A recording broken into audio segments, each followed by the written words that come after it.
Welcome to Chalk and Cheese Podcast.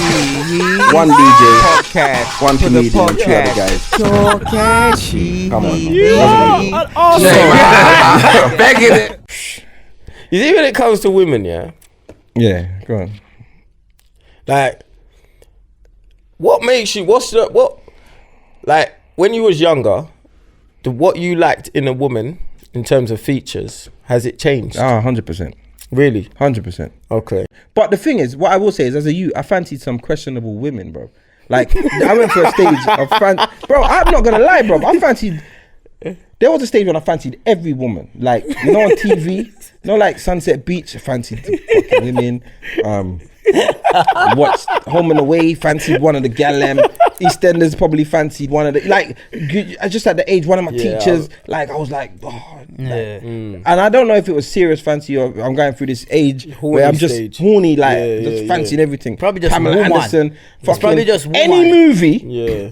Some, you know, go into the fucking No, news it's probably, agent. it's just probably a stage of where when you're younger, it's just that seeing a woman, not even girl, looking at women like Alright, so fully what grown. did you like when you first, like, what was it that attracted you to a woman when you first When saw, when I first started getting into girls, like, this is before, like, I got into girls before I really wanted to have sex and stuff. So started fancying girls, innit? So now you gotta be pretty.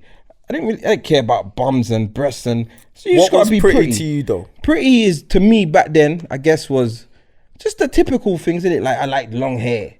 So, like, I wasn't necessarily, I've never really gone for, like, I've never, like, been attracted to white girls. Yeah. But apart from famous ones. Yeah. Every one of them.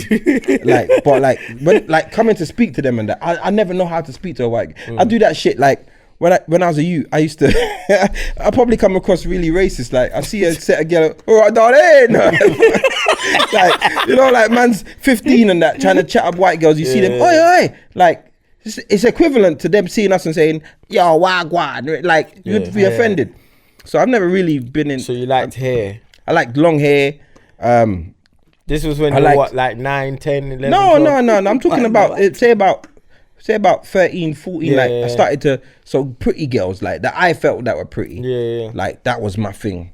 I would looks over everything. Yeah, like, of course. Do you get what I'm saying? When you got to, like, your 20s and that, like, you started maturing. During college days. What was it?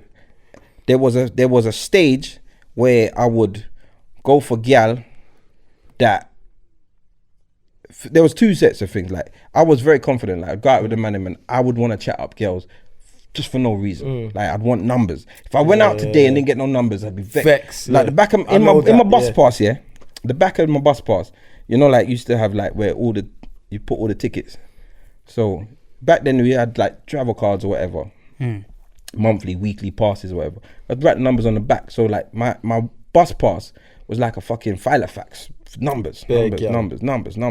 Like, this is me, like, going out. Sometimes I'll just get a girl's number with no intentions of calling her ever. Yeah. Just wanted to chirp her. Do you remember chatting up your first girl? No, but see, back in the first girls that I chatted up were, like, girls that lived in the area, so they were easy to talk to because I kind of knew them anyway. Do you get what I'm saying? Okay. But I do, like, when we, like, young and we went Trocadero one time, I remember I called a set of girls. I called a set of girls over and they came, and, like, me and my brethren, and they come and like, hey, right, what's your last name? And, like, I just found, like, just chatting, I was easy to talk to them. I chatted up my first girl when I was 11. And it was a nightmare because I was nervous and fat. With dad issues, Brad. 11, you know. Bruv, you see what it is? You know what it is? Because I used to roll around with my big brother's friend, and he was like my big brother. So we used to go out and we went Mega Bowl, and I saw this gal, and then he was like, the pressure was there, innit? Yeah, that means it weren't real though. No, I called. Go and chat to her. Hey. But it was my first time in it. You hope that it would go well. I did some little hand signal, like, hoping she didn't see it. Like, I saw her coming over to me. Like, oh, like, come here. My she's heart's looking beating. like, no. I remember saying, hello. And she was like, yeah. I said, what's your name? And she goes, you don't need to know. Walked off. Yeah, that scarred you as well. I was pissed. That's scarred you still. But now, all right, so your features. So yeah, so I used to be into that. Then there was a stage when, like, I would, if a girl liked me, then that's it. There's no work. We're gonna do something. Yeah. Like, we're gonna do something. Like, you know, like, oh, my friend fancies you. All right, cool. Yeah. Send her. Like, that is because the work wasn't there. Do you get what I'm saying? But I think there comes, you get to your 20s and then you start to, well, me personally, I don't know about everybody, but me, I started to have a lot more respect for myself. Yeah. Because, as I said, I went through that phase of like questionable people that I was chatting to. Do you get what I'm saying? Like, and then it was like, all right, cool. I started to respect myself a bit more. Then I started to be a bit stush. Because I knew that, I started to be stush. I told you the light skin. It's not a light skin thing. It's I respect myself. I got this. He was like, walk out, girls. No, what it is, when you realize that you don't have to settle for anything, for whatever reason, whatever makes you realize that's what I was never stush. That's when it becomes, no, but this is what stush to me stush is. I was picky. Yeah. That's what I mean by stush. I become very, very picky. I wasn't picky. But that's the thing. So when I wasn't picky as a youth, as I said, early days, I weren't picky. But when I turned picky, some would say it's stush. But I become very picky. You have to meet my requirements. It's about learning and finding out where you I wasn't picky. I just, when the ones that weren't nice, I just hoped the man them wouldn't see her on the road. Sneak her in and beat her and try to tell her, yeah, you see the bus stop is just down that way, you know. I was terrible. I had some horrible, questionable things in my time. But this was before I got into shape and that. And I remember and that's why I wanted to get in shape at the start, because I used to see, I used to see my friend them. The woman them motivate you for getting shape. Yeah, and I used to see my friend, he didn't have to do fuck all because he was hench. I was like, I didn't want to have to use my game and talk on the phone, but it helped me have a personality first though. And then when I started getting hench and girls start touching my arm up, I started thinking, wow, this is the life, I'm keeping this. You get what I'm saying? So then I got to when I was younger, I think I liked just, I like brown skinned women and long hair, because Jamaicans back then, get a girl with nice hair, you know. That's what my mum used to try and put in my head. Like when we want our grandkids to have nice hair, and so it almost. Does it must be like that? Not really. I just put it on. Just so good.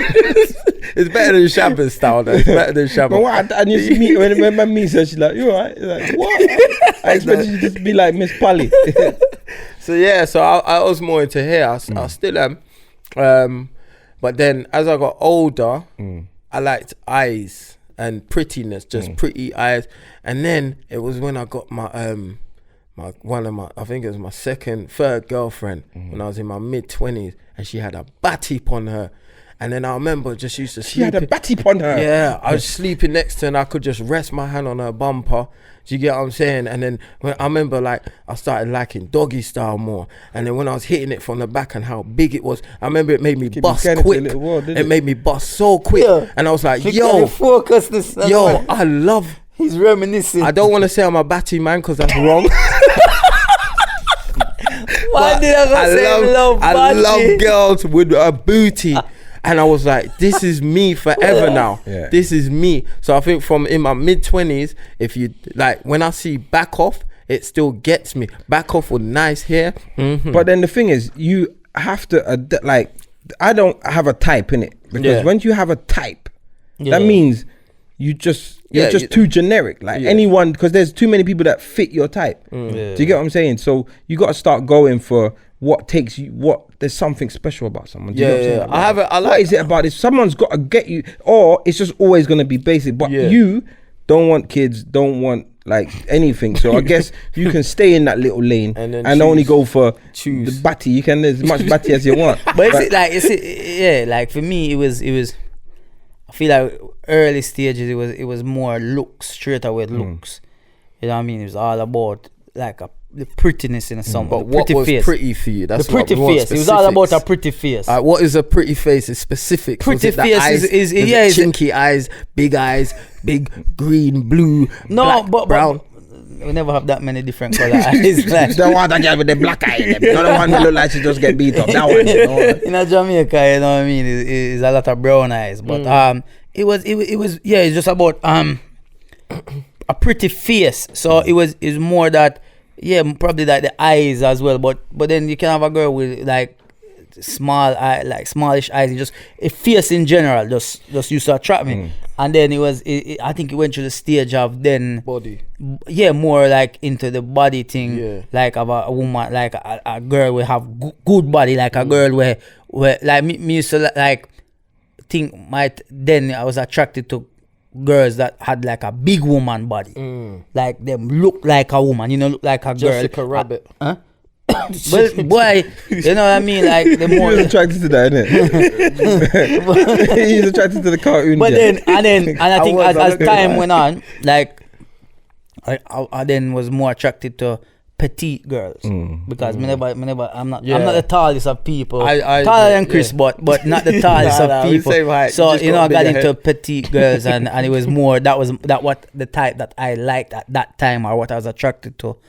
And then again, like I feel the older as I went on, obviously I've been with my partner now like 14 years. Yeah, but you've been with your partner, and you're still attracted to her. But there's no, I mean, even your partner, like but what I can still see women still liking Ovi. But hold on, listen to this now, Chris. Listen. What I said, listen, that's what I meant. Hold on, you sound bitter for something. No, listen, what did that mean? Just wait now, but what's that for? What is with my partner is the reason why I'm still attracted is because no, it's not even about just physical or anything. No, it's about the personality of the person. It's about her mentality. It's about everything. Just speaking, and that's what I'm gonna say is that it gets to a stage now where I feel like if me and my partner weren't together no more and I had to meet somebody new, obviously physical attraction is always key, but there's girls out there that can be pretty, but once you start talking to them ugly because of them attitude. Like a prime example for anybody who's listening is when Amber first went on to Love Island, I was like, what? Like the way she was behaving. Her first impression was not great. Not good. And I still think she's a big kid now, though. No, but let's not get into Love Island. But it's the way she behaved is that you can see a different side to her to make you know, like, okay, she's not that bad. She's better once you know her. That's it. So if you were romantically involved with Amber, after a certain period of time, you can say, oh, she's really cool. But that's what I'm saying. But you know how many people she could have turned away. Yeah, with her attitude originally. You understand what I mean? So there's girls that there's girls that I've known who are pretty and just their attitude, them ugly. This your boy Dizzle comedian. You've been watching Chalk and Cheese podcast. Stay tuned to next week.